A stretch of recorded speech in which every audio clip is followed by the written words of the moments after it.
GP Stars, manuál platformy Stafino. Prehľad výsledkov, postup pre zobrazenie výsledkov hodnotení. Prihláste sa do Stafino platformy cez business.stafino.com.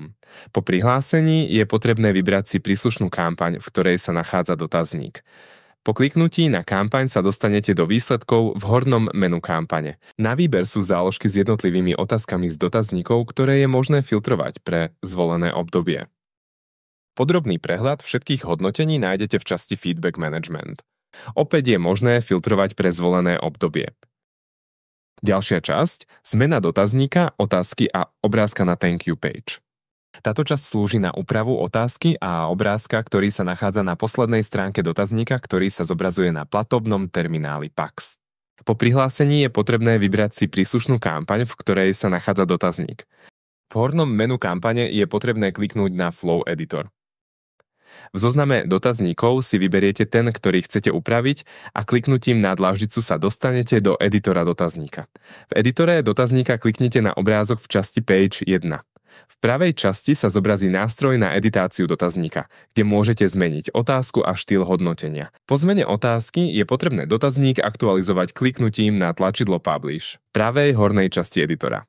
Na úpravu druhej obrazovky v editore dotazníka kliknite na obrázok v časti End Screen. V pravej časti sa zobrazí nástroj na editáciu obrázka a nový obrázok môžete nahrať kliknutím na obrázok alebo kliknutím na tlačidlo Replace Image. Je možné použiť formát obrázka JPEG a odporúčaný rozmer je 300x600 pixelov, obrázok orientovaný na výšku. Vyberte obrázok, ktorý chcete použiť a nový obrázok sa zobrazí v editore. Po nahratí obrázka je potrebné dotazník aktualizovať kliknutím na tlačidlo Publish v pravej hornej časti editora.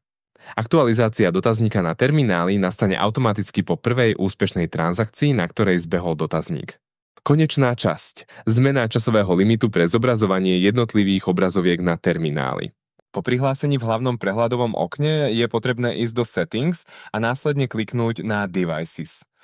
Vyberte záložku Surveys a cez 3 bodky na konci riadka zvoľte Set Time Out. Vybehne nové okno, kde môžete nastaviť časový limit pre zobrazenie otázky na termináli a časový limit pre zobrazenie Thank you page.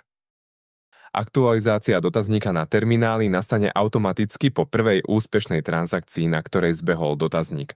A to je všetko. Ďakujem za vašu pozornosť. Ak máte akékoľvek otázky alebo potrebujete pomoc, neváhajte nás kontaktovať na support@stafino.com.